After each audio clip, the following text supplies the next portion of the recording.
Sur la côte d'Opale, Boulogne-sur-Mer est le premier port de pêche français. Boulogne, c'est ma ville, c'est la ville que j'aime. Je l'ai déjà dessinée côté plage, dans la vieille ville, mais j'avais pas fait le port, ce qui est un comble, parce que Boulogne-sur-Mer, c'est son port, en fait, avant tout. Anne-Lise Durier-Grandjean est dessinatrice. Elle s'inspire du littoral pour créer des cartes postales originales. Pour ses illustrations, elle a mis au point une technique particulière. Aujourd'hui, ce que j'ai envie, c'est retranscrire l'âme du métier d'artisan pêcheur. C'est un métier qui est vraiment pas évident et une profession qui fait la ville de Boulogne. En Boulogne-sur-Mer, c'est la pêche et la pêche sans les pêcheurs, ça n'existe pas. Donc voilà, pouvoir dessiner au plus près des étals, discuter avec eux, ça aide en fait, même si je regarde que quelques petits éléments après dans le dessin, ça aide à essayer de montrer l'essentiel. Ça me donne l'eau à la bouche là. Non, puis j'aime beaucoup la forme géométrique. Voilà, j'essaie vraiment d'avoir quelques espèces emblématiques en fait de la pêche de cette saison, parce que bon, on n'a pas les mêmes choses sur les étals à toutes les saisons, mais voilà. C'est superbe ce qu'elle fait. Ouais, je suis de Boulogne moi, Boulogne-sur-Mer, ouais. On va toujours rester ici et puis on mourra ici. Quand on aime sa région, on ne la quitte pas. Hein.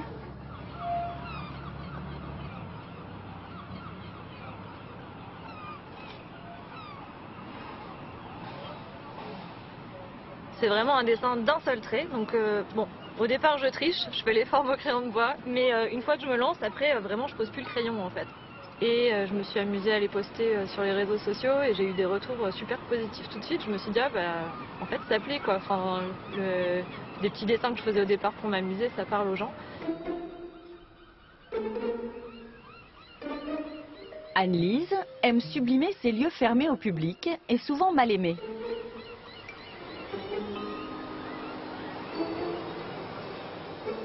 Ce matin, elle a obtenu l'autorisation exceptionnelle de pénétrer dans une cale de chantier naval. Bah, j'avoue que c'est la première fois que je rentre et ça me fait vibrer quoi. Voilà. C'est des bâtiments impressionnants et en plus ces bâtiments historiques avec des volumes vraiment typiques.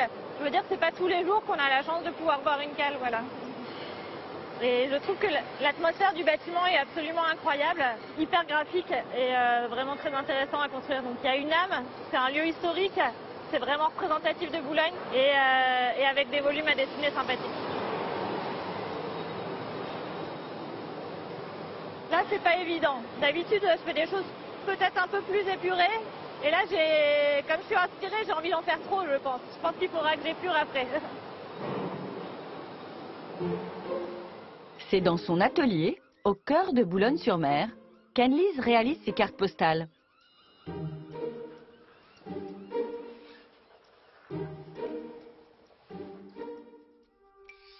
J'ai dû dessiner entre 30 et 40 villes ou quartiers. Ça, c'est un des premiers, 800, qui est aussi une station balnéaire entre Boulogne et Calais, entre les deux caps. Donc on reconnaît, en fait, c'est vraiment le spot de kitesurf et de planche à voile. Donc j'avais voulu faire la petite planche à voile, le restaurant et la petite église, en fait, du village, et une bâtisse typique sur les hauteurs. Le déclic de vouloir vraiment représenter les villes de la Côte d'Opale, c'est venu en ayant vécu 10 ans en région parisienne et en étant revenue dans la région de mon enfance et de mes attaches. J'avais envie de faire partager ce que j'aimais dans cette région qui est en fait finalement assez mal vue ailleurs en France. Et donc tous ces dessins, c'est vraiment les lieux dans lesquels j'aime me promener, dans lesquels j'ai des souvenirs, dans lesquels j'aime rencontrer des gens et que j'ai envie de partager. La jeune femme ne veut pas s'arrêter là. Elle rêve de broder ses dessins sur des objets en toile de lin.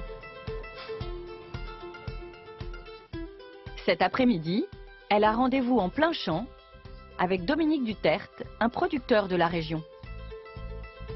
Faire cette visite aujourd'hui avec toi, c'est fantastique en fait, de pouvoir sentir la matière première. Et puis j'ai de la chance, les plantes sont en pleine floraison, c'est beau. C'est un jour unique dans l'année, car la plante ne fleurit que quelques heures en été.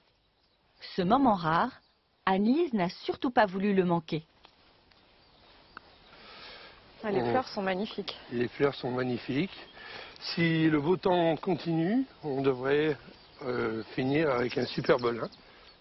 Pour sa prochaine création, la dessinatrice veut utiliser cette matière première emblématique de la Côte d'Opale.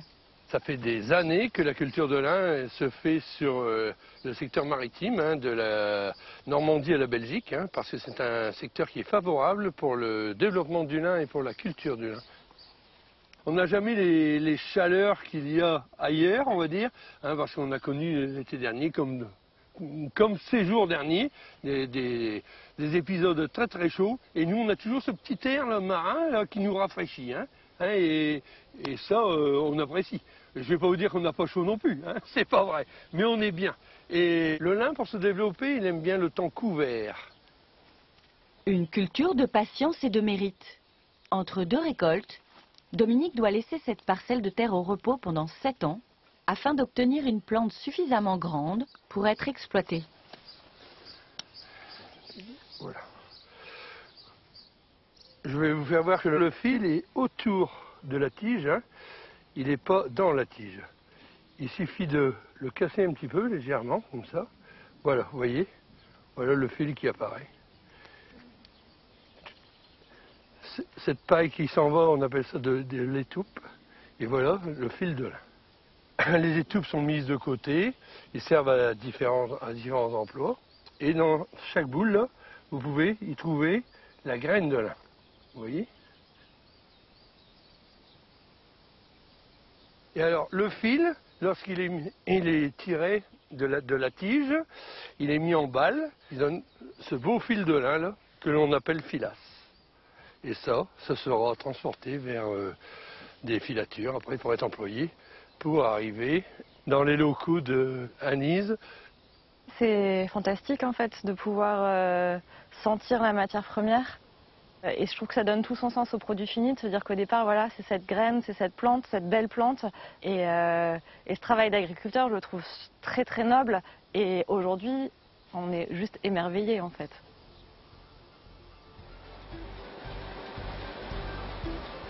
Anne-Lise a une ambition, créer du 100% local. Elle a choisi l'une des plus anciennes entreprises textiles de la région pour faire réaliser ses toiles.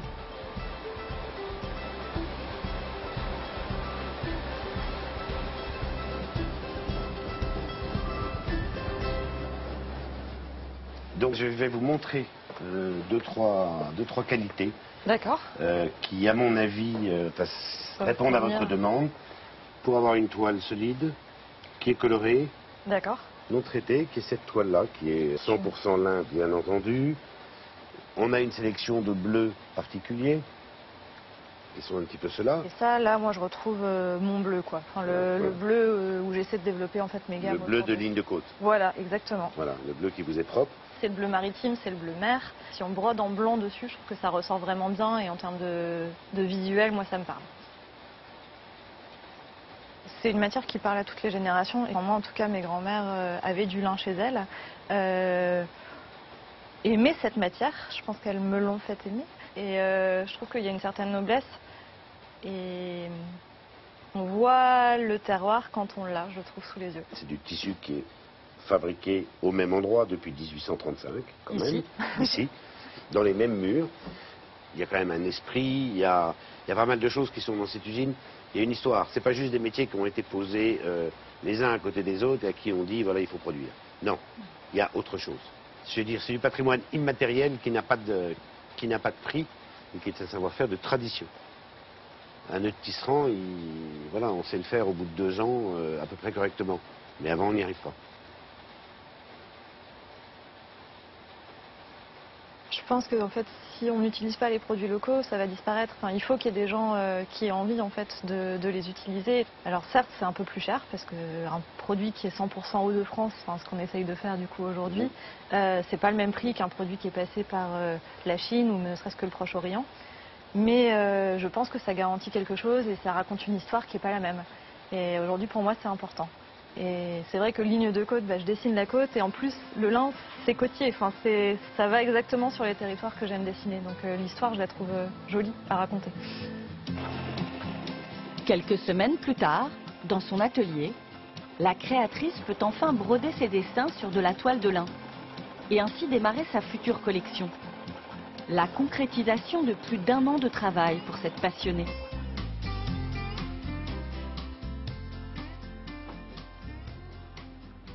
C'est les premiers éléments, tous les prototypes que vous avez là. Il y a 2 sortes de lin. Il y a de la bastide de lin là et là. Donc ça c'est du lin, ça c'est la couleur naturelle du lin sur cette trousse-là. Et sur ce coussin-là, c'est la même bastide de lin mais qui est du coup teinte en bleu. Et ça c'est le bleu que j'affectionne particulièrement, dans lequel je fais mes cartes postales. Anne-Lise a décidé de créer un tout nouveau produit. Un autre clin d'œil à sa région.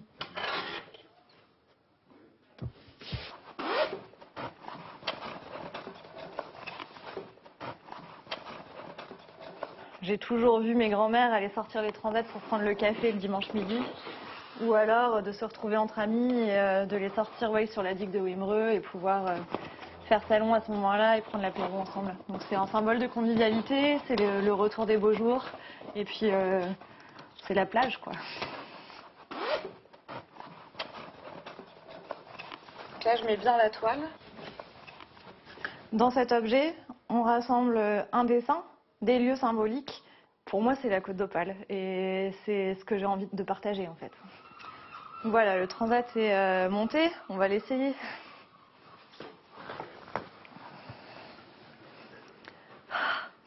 Repos.